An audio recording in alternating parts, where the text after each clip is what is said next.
Good afternoon, everyone.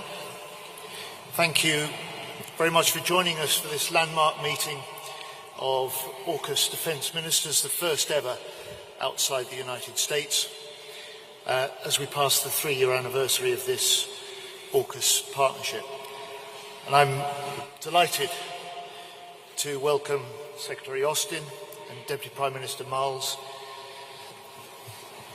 and in some ways very fitting to do so at this venue, the old Royal Naval College in Greenwich, where 6 decades ago naval officers did their first nuclear training on a real reactor that was installed in the basement here, after, of course, our US allies first agreed to share the details of their nuclear technology. And 60 years on, that same spirit of sharing skills, technology and trade between the UK and the US and now Australia is the foundation for AUKUS and driving us to go from strength to strength. And this close relationship between the US, Britain and Australia has long been a force for stability, security and democracy in the world. From both world wars to the war on terror, our 3 nations have stood shoulder to shoulder through the generations. And today, in a world of growing uncertainty, this partnership has never been more important. That's an importance that is not just military, it's also economic. And through our meetings today, we've been planning to drive this AUKUS partnership still further, boosting our collective prosperity and security in 3 ways. First, our investment in this partnership helps our industries to prosper and it breaks down barriers to trade. Second, the skills and expertise that we share boosts jobs and boosts growth across our nations. And third, the investment in our future technologies helps drive innovation and will help develop new warfighting capabilities. Here in the UK, to date, nearly £10 billion of investment has been allocated to UK nuclear infrastructure and nuclear industry since the AUKUS partnership was established. And more recently, as a new government, we've confirmed radical trade reforms to break down barriers to trade and to technology sharing exclusively between our 3 nations, worth nearly £500 million a year in the cost of red tape we're able to remove. And in today's trilateral meeting between the 3 nations, we also agreed to add lethal UK-made Stingray torpedoes to the P-8 submarine hunting aircraft across all 3 nations, helping to counter the deep diving and conventional submarines. And of course then continuing the same commitment to sharing skills and intelligence which goes back those 60 years to the original nuclear engineers. The UK has today agreed to train hundreds more Australian to operate, maintain and regulate modern nuclear-powered submarines, after the first course of 250 Australians was completed this month. And as part of that work, I can announce that Deputy Prime Minister Marles and I have agreed that negotiations will soon be underway for a new bilateral treaty to bind our AUKUS collaboration into law. So this not only reflects our commitment to secure a secure Indo-Pacific region where international rules are respected, it also sends a very strong message that our defence alliance is one that will endure for many decades to come. So I and our new UK government will work to maximise the benefits of AUKUS to our 3 nations, advancing technologies, developing military capabilities, securing economic gains and growing good jobs. But above all, we will work to maximise the potential for this ever closer alliance to contribute to wider global security and stability. Finally, of course, we have held these discussions under a cloud of growing global insecurity. So in our trilateral and in our bilateral meetings, we've reinforced the need to stand together against Russian aggression, towards peace in the Middle East, and steadfast behind Ukraine for as long as it takes. In serious times, you need serious partners. And so Richard, Lloyd, we in the UK stand shoulder to shoulder with you, and with you we will drive the AUKUS partnership from strength to strength. Thank you. Well, thank you, John. Thank you, Lloyd. It is an honour to be here at this, the third AUKUS Defence Ministers meeting. As John just said, we meet at a time of significant moment around the world, where the rules-based order is under pressure, under threat. And our three countries share strategic alignment, we share values, we stand in support of the maintenance of the rules-based order, be that in Eastern Europe, be that in the Indo-Pacific. And we are very grateful to have old, close, reliable partners such as the United Kingdom and the United States. Today's meeting has occurred just after the third anniversary of the announcement of AUKUS. What 3 years ago was an idea, today we can, looking back, rightfully say that idea has blossomed into operational plans and plans which are being executed. Last month we saw in Perth the USS Hawaii, a Virginia-class submarine undertaking a maintenance package of work, which is the first time that an American nuclear-powered submarine has had maintenance performed outside of the United States or an American base. It is the first time that an American nuclear-powered submarine has had maintenance work undertaken on it by non-US citizens. All of this is happening under the banner of the AUKUS arrangement. The very first step in what we announced in March of last year was an increased tempo of visits of nuclear-powered submarines to Australia. That is happening. The Submarine Rotational Force West, which will take place from 2027, is on track, and we are working very closely with both our partners, along with the Western Australian Government, to see that that is happening as well. In South Australia, we have seen land swaps take place with the South Australian Government such that we now have the site on which a production line will be established to build the future nuclear-powered submarines in Australia, the AUKUS variant, a variant that we will operate in tandem with the United Kingdom. We have seen at the end of last year and the beginning of this, legislative and regulatory changes take place across the US, the UK and Australia, which have created a licence-free, seamless defence industrial base between our three countries. Right there is one of the biggest reforms to defence trade in our three countries that we have seen in decades. It will have a profound impact on the way in which we operate together. And as John has said, there is an economic dimension to this which will greatly enhance defence industry across our three countries, building jobs, skills and capability in the US, the UK and Australia. The agreements that we reached in March of last year were legally underpinned by a treaty that was signed by our three countries in August of this year.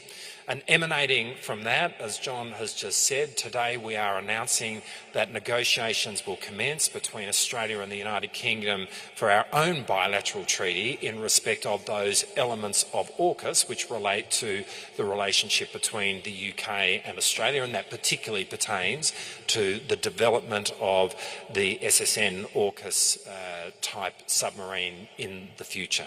And we're really excited about the prospect of undertaking those negotiations.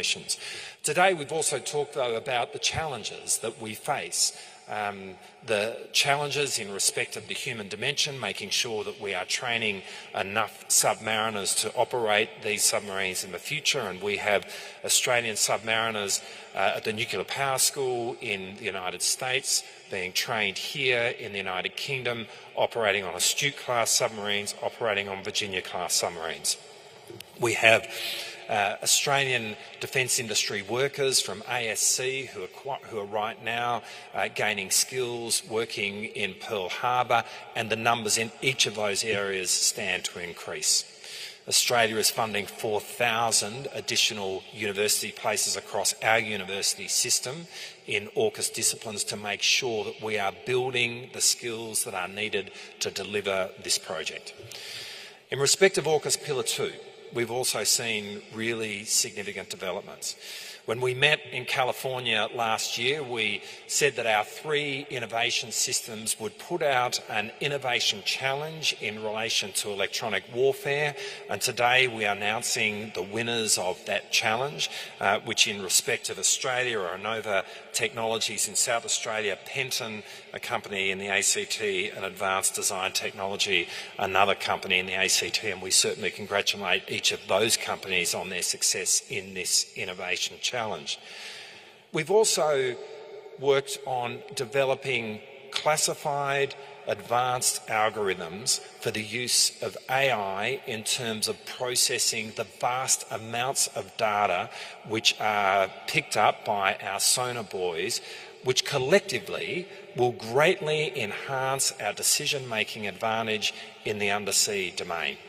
And again, right there is work which we are doing now, which is happening now, which is increasing our military capabilities, which is putting advantage into the warfighter's hands.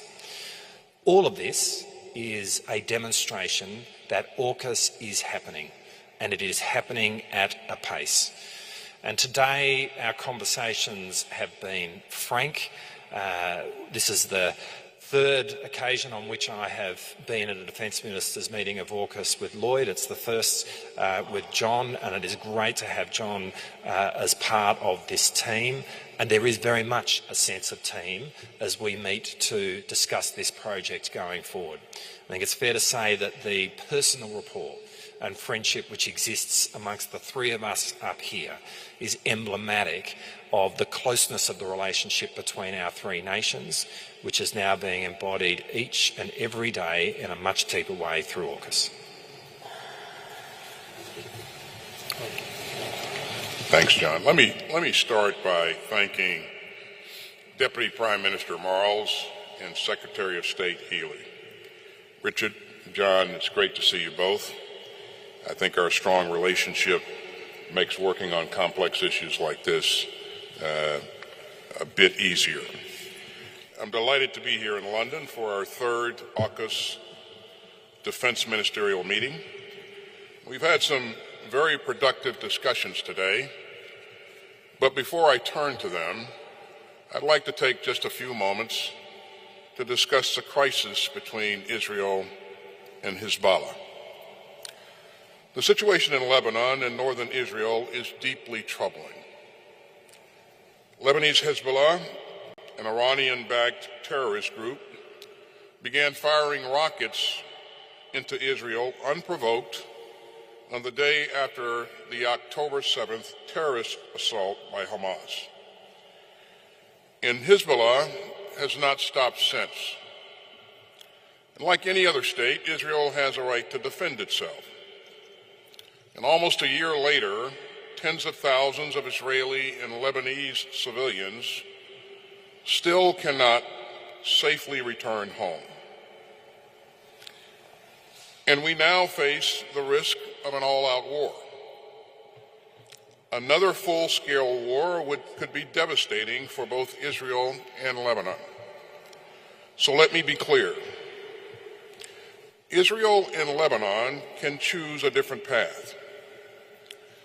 Despite the sharp escalation in recent days, a diplomatic solution is still viable. A diplomatic solution, not a military solution, is the only way to ensure that displaced civilians on both sides of the border can finally go back home. So I echo the call of President Biden and President Macron and other leaders yesterday for an immediate 21-day ceasefire.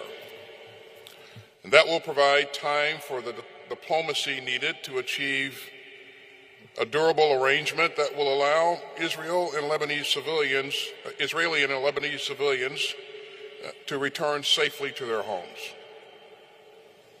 This time can also be used to conclude and implement a deal to secure a ceasefire in Gaza and to bring all of the hostages home. All parties should seize this opportunity. It can bring much needed calm to Israelis, Lebanese, and Palestinians whose lives have been turned upside down since the Hamas assault on October 7th. And make no mistake, the United States remains postured to protect our forces and our personnel across the Middle East. And no one should try to exploit this crisis or expand this conflict. So we will continue to work tirelessly to avoid another tragic war and to find a diplomatic path forward. And with that, let me turn back to today's AUKUS agenda. Together we have reaffirmed the extraordinary strength of our AUKUS partnership, and we showed our shared vision for an open, free, secure, and prosperous Indo-Pacific. Our three proud democracies share a deep and binding belief in the rules-based international order, in a system that respects human rights, upholds the rule of law, and insists that disputes be resolved peacefully. We also understand that we are stronger together. And that's the lens that we all used again today. Together we reaffirm that AUKUS offers a unique opportunity for our three countries to enhance our military capabilities and to deepen our interoperability and to strengthen deterrence in the Indo-Pacific. Today we reviewed our progress on Pillar 1 toward providing Australia with a conventionally armed and nuclear-powered submarine capability, while upholding the highest standards of non-proliferation. And I want to thank the sailors from all three of our navies who are working tirelessly to ensure that we succeed. Over the past year, we increased the number of officers and sailors from the Royal Australian Navy attending U.S. and British submarine nuclear reactor schools. And U.S. and Australian sailors, along with UK observers, recently conducted maintenance together on a U.S. submarine visiting Australia. This was just a first step toward ensuring that Australia has a sovereign, nuclear-powered submarine capability. And we're also making progress towards having a rotational presence of U.S. submarines by as early as 2027. Both will help to enhance security and stability across the Indo-Pacific region. The United States also remains committed to supporting Australia's efforts to recruit and train the skilled workforce needed to build, maintain, and sustain and operate a nuclear-powered submarine.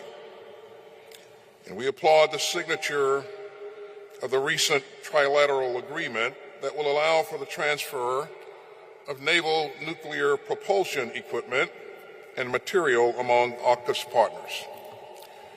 And it enhances the close cooperation already underway to integrate our industrial bases. And over the next year, our navies will seek more opportunities to integrate our industrial bases. And we'll build more resilience across our supply chains. We also got a lot done on Pillar 2 of AUKUS, which focuses on getting new advanced capabilities to our warfighters. We're working together to identify common requirements and to meet them with the most capable tech. And that's critical to building an even more capable combined force. And over this past year, we conducted several significant demonstrations and experiments across the ground, undersea, and along the electromagnetic spectrum. And taken together, all this progress will increase decision advantage for our warfighters. And we are excited to quickly field these advanced technologies across our forces. Our acquisition teams are driving integration throughout our industrial bases and our innovation ecosystems. This will maximize our combined ability to develop, produce, and sustain these capabilities together. You know, earlier this year, we held the first trilateral AUKUS Innovation Challenge. It focused on electronic warfare, targeting, and protection. And leading companies from all three countries offered solutions to these complex challenges. Our Defense Innovation Unit selected Distributed Spectrum, a vendor based in New York City. It is postured to provide critical capabilities which will strengthen AUKUS. And that reminds us of the importance of working with industry and all that it has to offer. Under AUKUS, we intend to do more of that. Our AUKUS innovation leads are developing a robust 2-year agenda for further work with industry. And thanks to AUKUS, our three militaries are operating together more closely and capably than ever before. So Richard and John, thanks for your leadership and thanks for your commitment to security in the Indo-Pacific. As you both said, we got a lot done today, and I look forward to doing even more in the days ahead. Thank you very much. Thank you, Lloyd. Thank you, Richard. Right, I'm going to ask 6 journalists now if they'd like to pose a question to us, and I'm going to start with Johnny Beale of the BBC. Secretary Austin's comments about Lebanon just there. You did say, deliberately I think, Israel can choose a diplomatic path. Now, Israel, you have said, should be part of that ceasefire you want, yet we've heard from Prime Minister Netanyahu today directing his own forces to continue the fight with full force. So are you worried that he is ignoring your appeals for a ceasefire? And also, is there a limit to US military support for Israel? We haven't seen any limit so far. You're still supplying them with arms.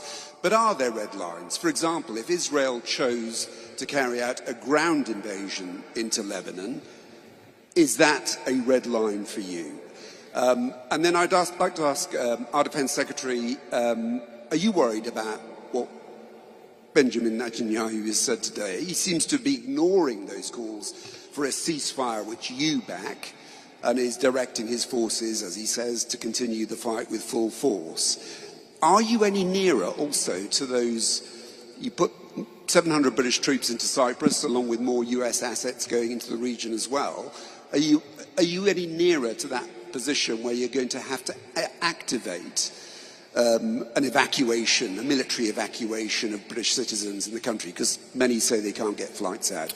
And I'd ask that also of the Deputy Prime Minister. You have Australian citizens in Lebanon. What are you doing about getting them out safely, and are you going to be part of some military evacuation? Thank you very much, sirs.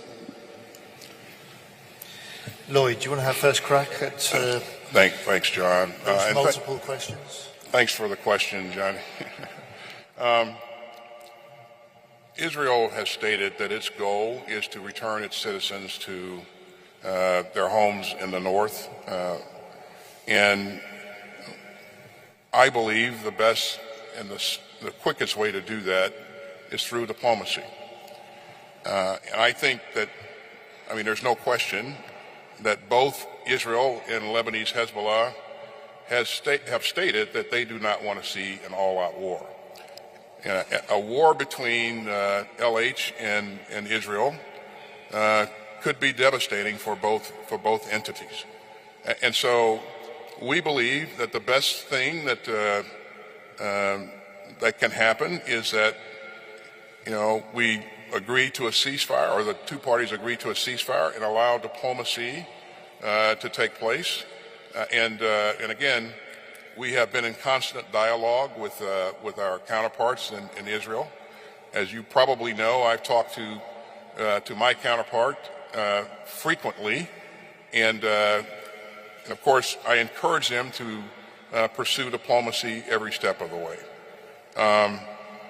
In terms of any limits that we would place on Israel, we've been committed from the very beginning to help Israel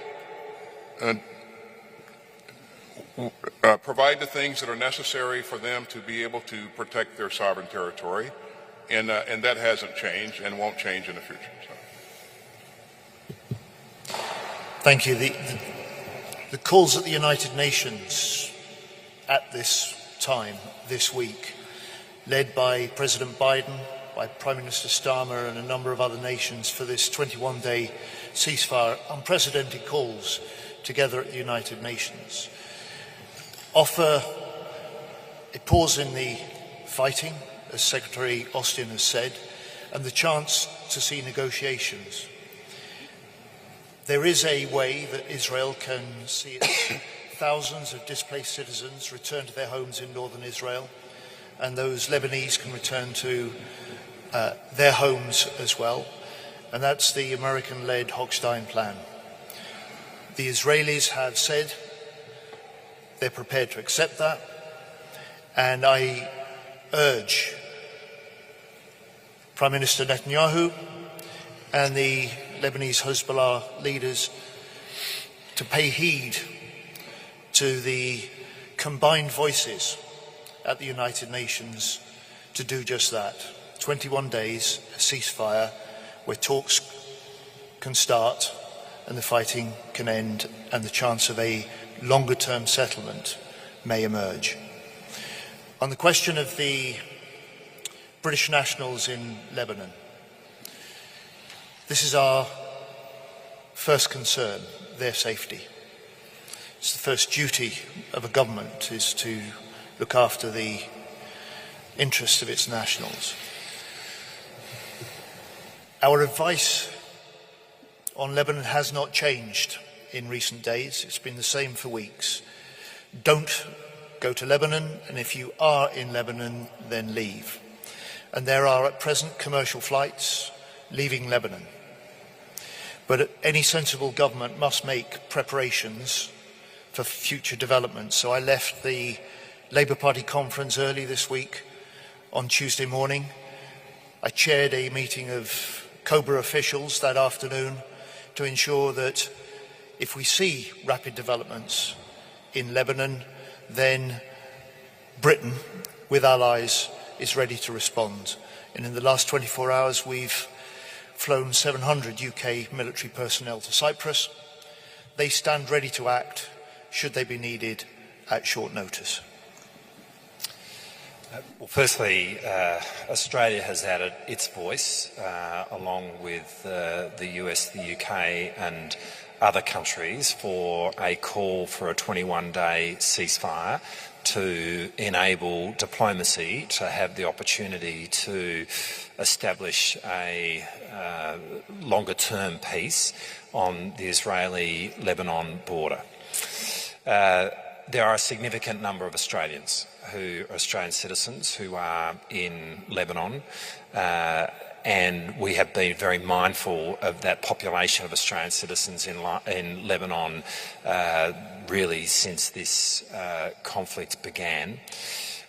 We do have in place plans and preparations in respect of a range of scenarios, and we stand ready to activate those preparations. But the most important thing that can be said right now is to echo what John has said, and that is that Australians who are in Lebanon now, this is the time to leave. Don't wait. Take the opportunity to leave while you can. The quickest way to getting to safety is to take steps as we speak. And for those thinking of going to Lebanon, don't go. It is really important that people use this moment. And we are speaking as loudly as we can to the more than 10,000 Australian citizens who are in Lebanon. Now is the time to leave. Thank you. Can I move to Bridget Rollison, please, ABC? Thank you. Secretary Austin, as the Deputy Prime Minister said, Australia has thousands of citizens in Lebanon.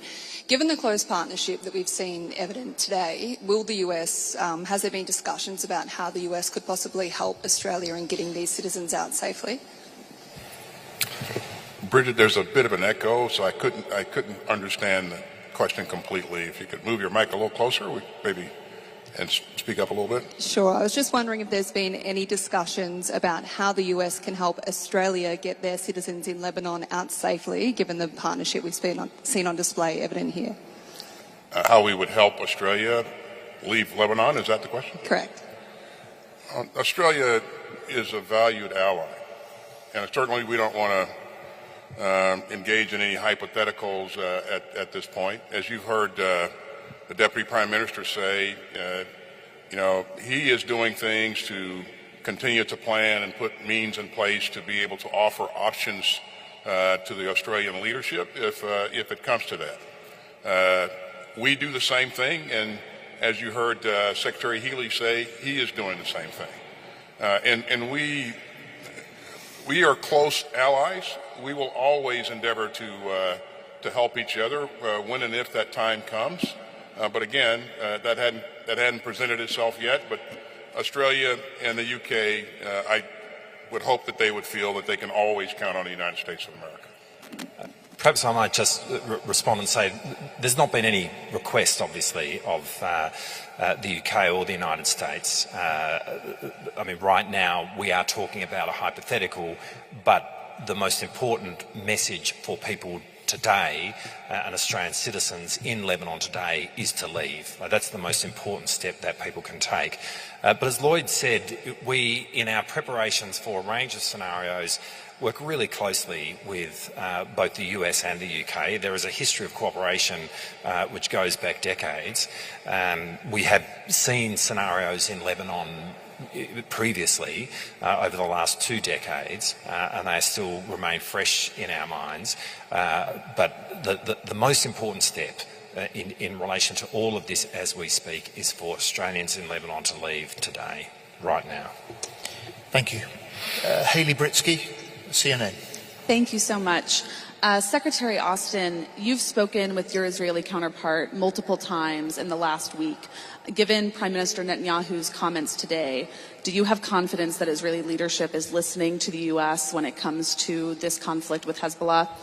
And Secretary Healey, for you, can you speak about any detailed conversations between you and Secretary Austin regarding lifting the ban on Ukraine using Storm Shadow missiles to strike deeper inside of Russia? And is the UK prepared to move forward in allowing Ukraine to do this without the US if the US does not give approval? Thanks, Healey. You heard me say a couple of seconds ago that a full-scale war between LH and Israel could be devastating for both parties, and it could lead to a larger conflict throughout the region. So that's not in the best interest of anyone. And the best way forward is to pursue a ceasefire that will enable diplomacy to take place.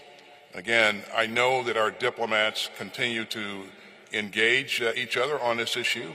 I am confident that they'll continue to find a way to do just that, get to a point where we can see a ceasefire and still work towards a diplomatic solution. But we recognize that there's hard work to be done. We are committed to doing that work. And yes, I am optimistic that the right things will happen. Healey, we've been a government now in the UK for 10 weeks. In that time, we've stepped up the military aid that we've providing to Ukraine. We've sped up the deliveries of the aid that had previously been pledged. We've struck a new industrial treaty with Ukraine so that we can not only provide what they need now, but we can produce what they need in future. And the main focus for the discussions between Secretary Austin and I this morning over Ukraine were how we get behind the victory plan that President Zelensky has presented in the US this week, and how we can reinforce the Ukrainians' position in the months ahead in the face of a continuing onslaught from the Russians on the eastern border. And in the end, we're talking about resolution of conflict and ceasefire in the Middle East.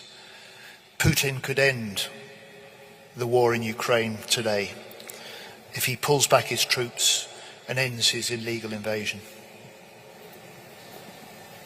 Can I move on to Mark Nichol at Daily Mail, please? Thank you, Mr. Healey. If I could ask you this question and then an adjunct to it to Mr. Austin. As the Daily Mail has reported recently, the Royal Navy hasn't had an attack submarine on operations for more than 2 months, and most of the Astute class are alongside undergoing repairs. This has necessitated a greater reliance on the UK's allies, in particular the United States. So when will Britain be able consistently to protect its bomber submarines which carry the UK's nuclear deterrent? And to Mr. Austin, how familiar are you, as US Secretary of State for Defence, with these many long-standing issues within the Royal Navy, and how comfortable are you given it's the US that is often required to plug capability gaps? Well, Mark, you know I won't comment as Defence Secretary on anything operational, but I will say as Defence Secretary I will allow nothing that compromises the security of our UK nuclear deterrent. And I would just say to you this, President Putin knows just how capable and world-class our submarines and our underwater systems are.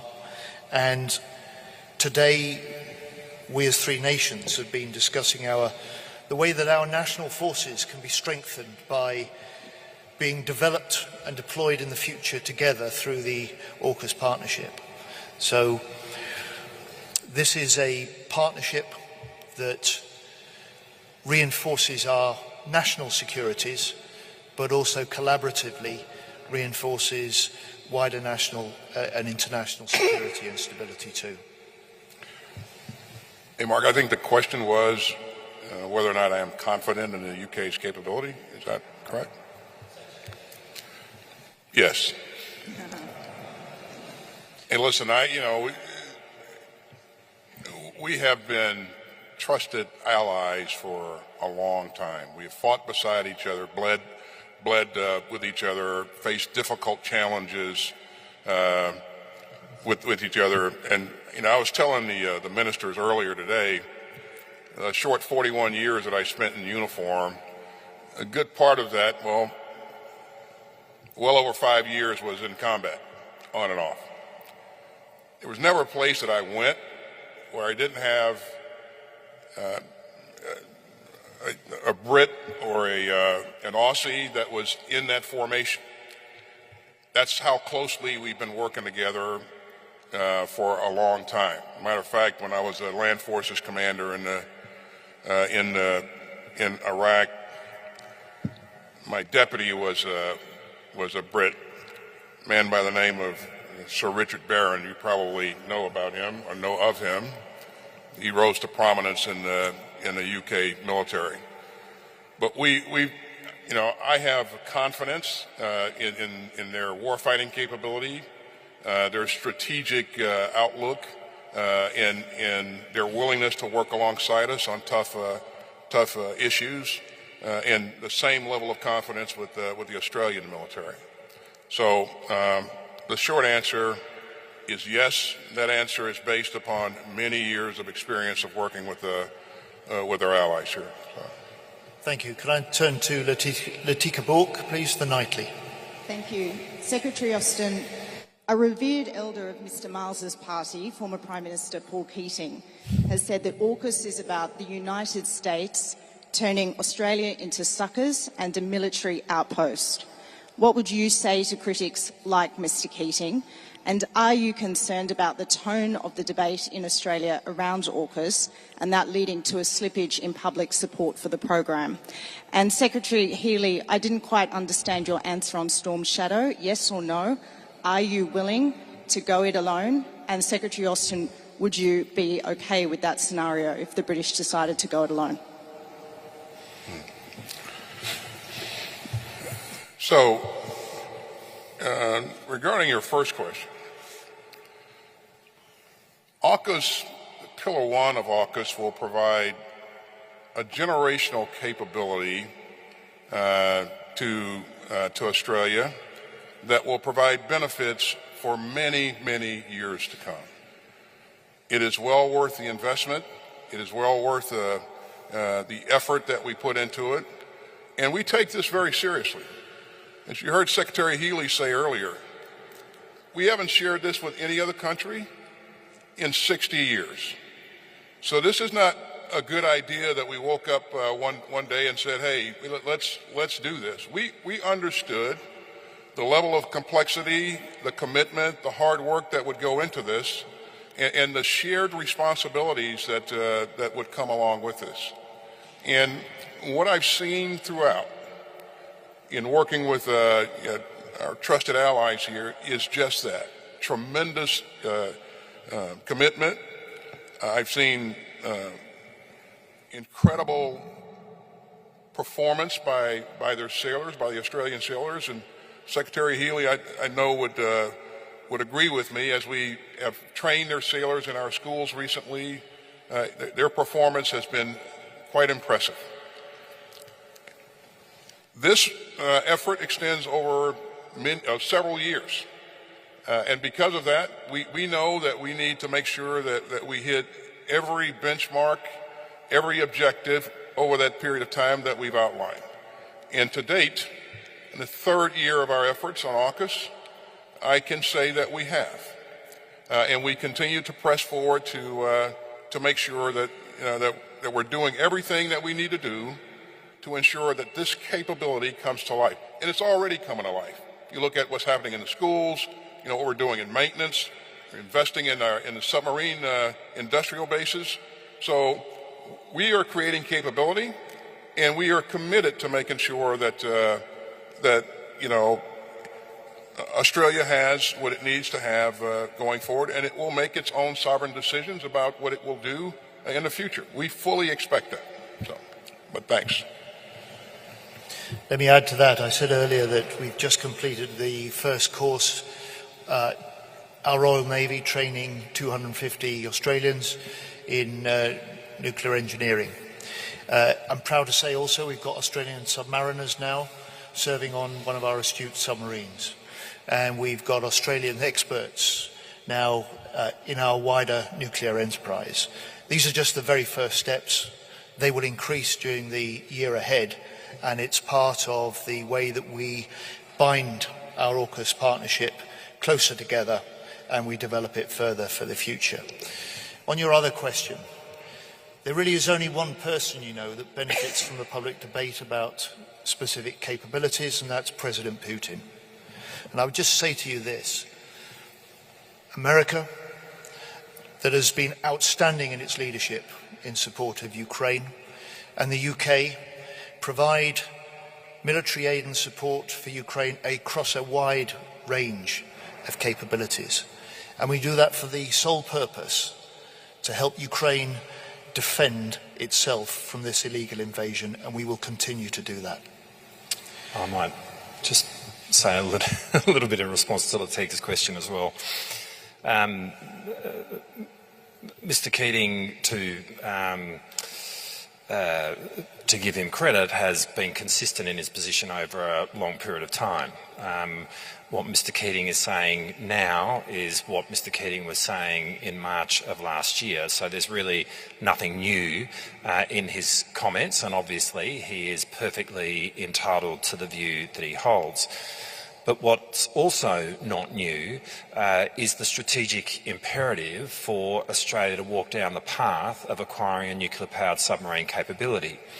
Just to be able to maintain the submarine capability that we had in the early 2000s when we first introduced the Collins-class submarine into the future will require us to move down a nuclear-powered path. Because as we move into the 2030s and 40s, diesel-electric submarines will become increasingly detectable, and as a nation which is positioned where we are, which is ocean-going, which is so connected to the world through our sea lines of communication, we have to have a top-of-the-line, first-rate, long-range submarine capability, and the only way we achieve that is through a nuclear-powered submarine capability. So to be able to have the same capability in the future that in Mr Keating's time he was planning for with the Collins-class submarines, we must walk down this path. But of course, a nuclear-powered submarine capability will be greatly in advance of anything that the Collins-class submarines offer us today, as capable as they are. And this is the most significant, or one of the most significant leaps in military capability that our nation has ever taken. And as Lloyd just said earlier, this is only the second time in history that we have seen countries pass this technology on to another country, the first of course being when the United States provided this technology to the UK. So it is not lost on us the significance of the step that we are taking, but this is utterly essential for Australia's future, and the strategic imperative of that remains unchanged irrespective of what Mr Keating says. And in terms of the state of the debate in Australia, from the Labor Party's own conference last year in August through to the bipartisan position which is held by the political parties in our parliament, through to the public support for what we are doing in the development of AUKUS and Australia acquiring this capability, there is support for AUKUS in Australia. I mean, that is where the public debate stands. There is absolutely support for this, and we will continue to make the argument to the Australian people. We are really comfortable and confident about the way in which that argument is being received. There will, of course, be other voices, which happens in a democracy, and that is important. But this is a program which enjoys bipartisan support in Australia, and it is happening. Thank you. And finally, Lauren Williams, Defense One. Thank you.